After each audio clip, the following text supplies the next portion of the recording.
A very good afternoon to one and all. My topic for today's lecture is exploring the link between early childhood caries and sleep disorders in children. These are the contents of my lecture.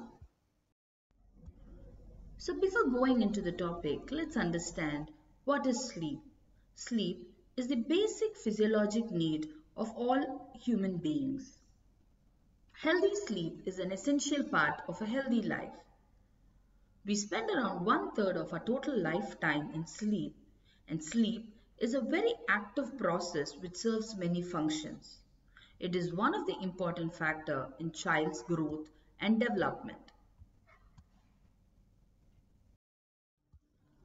By definition, sleep is defined as a physiological, reversible, and recurrent behavioral state of perpetual disengagement from the surrounding environment and relative unresponsiveness to external stimuli.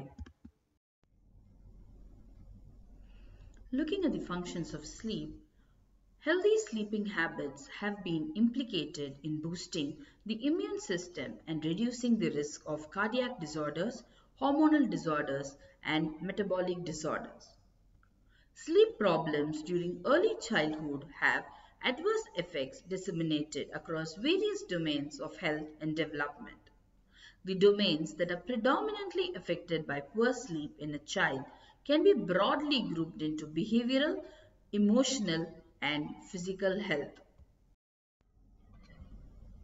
Sleep helps in fostering optimal brain growth and development. It enhances learning, attention, memory, synaptic efficiency, and plasticity.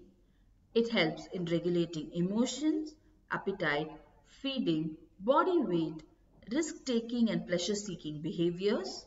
It strengthens the immune function and provides optimal time for clearing the brain of cellular debris and neurotoxins. Sleep disordered breathing is a common breathing disorder in the pediatric population. It is characterized by disruption of normal respiratory patterns and ventilation during sleep. Obstructive sleep disordered breathing is a collective term for breathing alterations caused by partially or fully obstructed airway while a person is asleep. Sleep disordered breathing can manifest itself in a variety of conditions from simple snoring to the upper airway resistance syndrome until obstructive sleep apnea. It has been demonstrated that obstructive sleep apnea syndrome causes intermittent episodes of hypoxemia, hypercapnia, interrupted sleep, and frequent awakening, which is accompanied with snoring, mouth breathing, apnea, daytime drowsiness, and large-sized tonsils.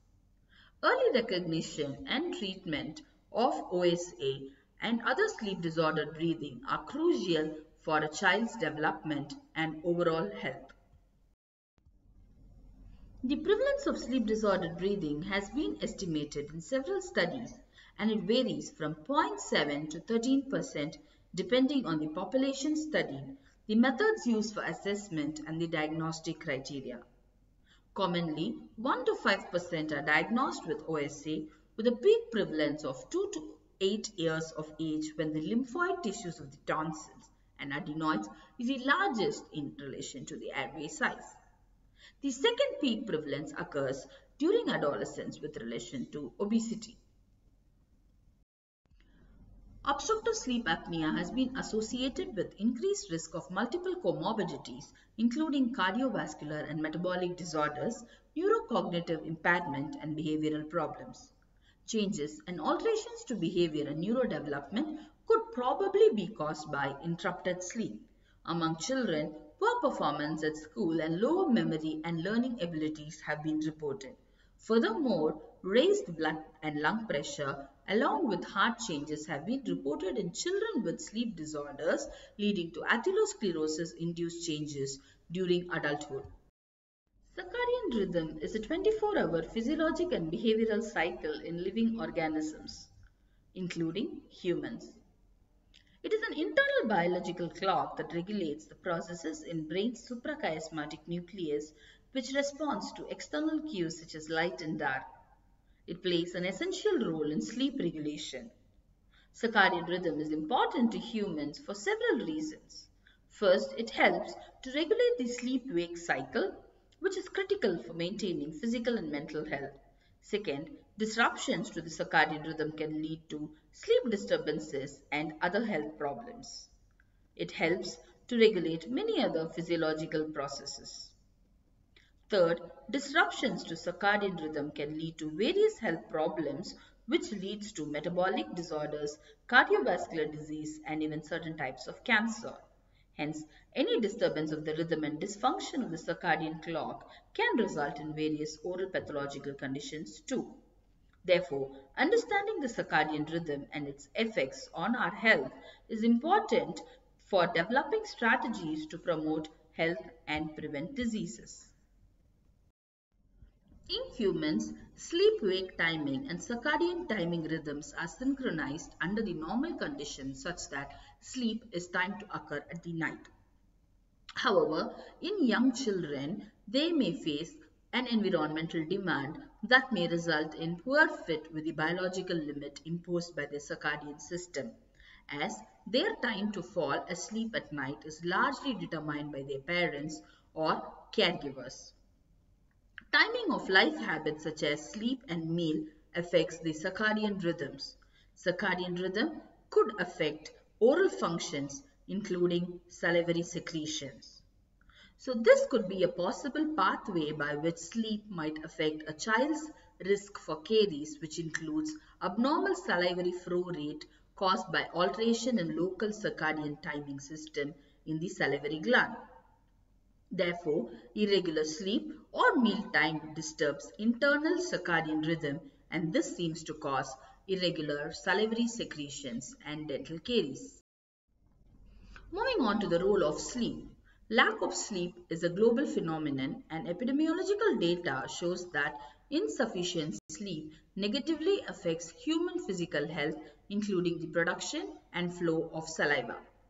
Sleep deprivation is associated with diminished salivary flow rate, diminished IgA secretion rate, and elevated levels of salivary amylase activity in rats. The epidemiological observation also suggests links between short sleep and increased salivary interleukin 6 production, and high levels of Streptococcus mutans colony counts have been reported. Also, links between late bedtime and dental caries in deciduous or permanent teeth have also been reported. In a population-based cohort study of 71,069 Japanese children having late and irregular bedtime, was found that it was positively associated with increased incidence of caries in deciduous teeth. This relationship was also seen with having short and irregular nighttime sleep duration, but this was with a less pronounced effect. Studies have examined the effects of insufficient sleep on biomarkers of caries, including reduced salivary flow rate and high levels of strep mutans count. It was found that there is a decrease in the amount or quality of saliva, which can significantly increase the risk of caries.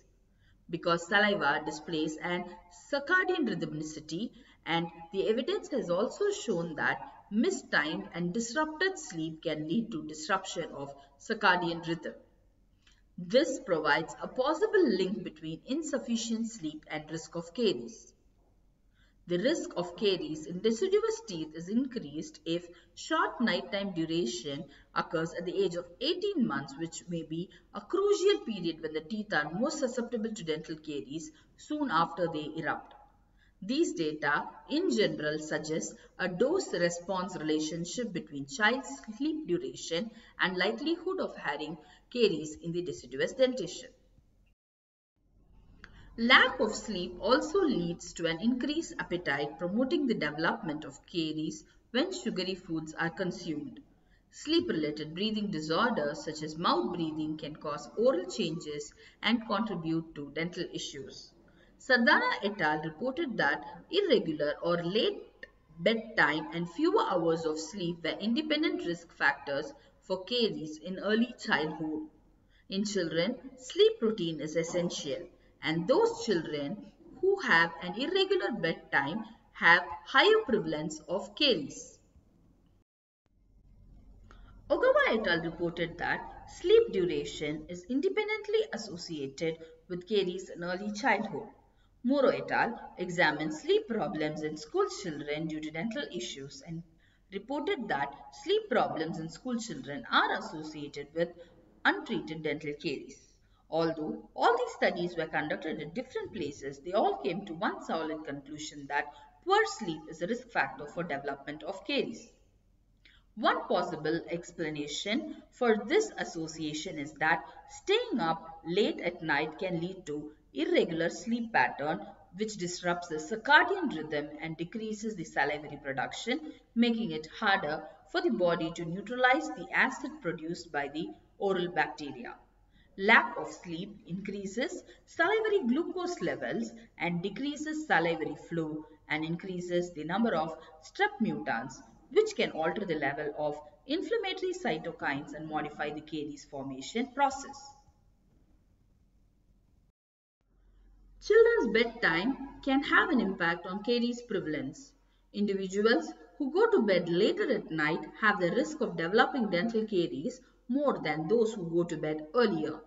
Later going to bed and short night sleep duration are associated with an increased risk of caries. Due to going to sleep later, hormones related to appetite are stimulated, which leads to increased food intake and snacking or night eating. Furthermore, staying up late can lead to poor oral health practices such as skipping, brushing, or flossing before bed. Neglecting these practices can allow oral bacteria to thrive, increasing the risk of developing dental caries. Thus, sleep habits can have a significant impact on child's oral health. Children with sleep disordered breathing tend to mouth breathe. Mouth breathing brings an adverse effect on one's oral health. Investigations reveal that patients who mouth breathe due to various reasons complain of dry mouth due to a reduction in both the quantity and quality of saliva. Mouth breathing increases the chance of developing dental caries, gingival inflammation, and dental erosion as it results in saliva drying out, decelerating salivary flow rate resulting in a reduction in the antimicrobial function of saliva and less saliva to buffer the acid. The decline in the intraoral pH during sleep, especially with mouth breathing, supports the argument of mouth breathing reducing the protective effect of saliva even in healthy salivary secretors.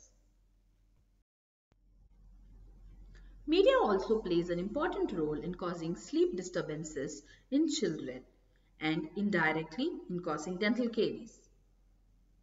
In recent years, the rapid development of various types of media devices has meant that most children now grow up with them. Apart from television, children are now in contact with various media devices and the overall time spent on media is increasing. The American Academy of Pediatrics reports that television viewing has changed over the past decade. Time spent on the internet is increasing both on weekdays and holidays. Children with a screen time of 2 hours or more have health problems such as weight gain and sleep disorders.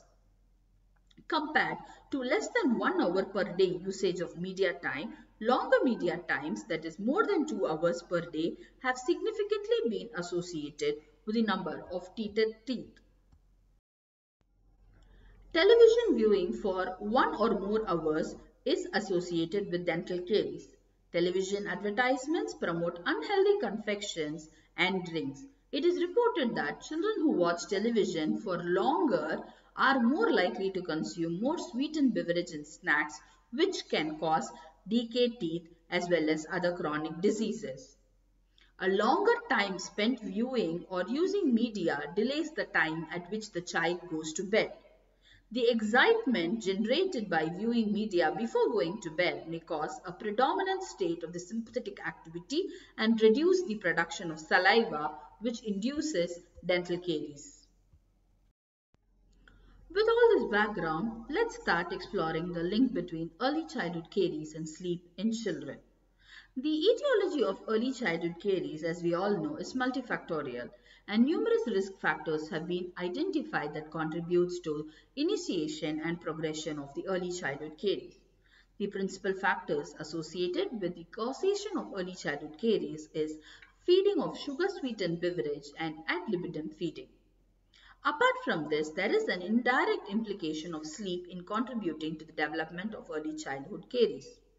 Inadequate sleep also increases salivary glucose, which may alter the level of inflammatory cytokines and hence modify the disease process.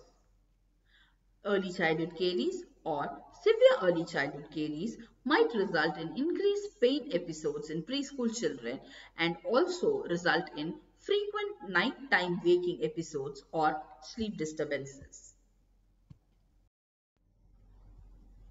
Whilst many common childhood health conditions have been associated with poor sleep, early childhood caries has received less attention among those.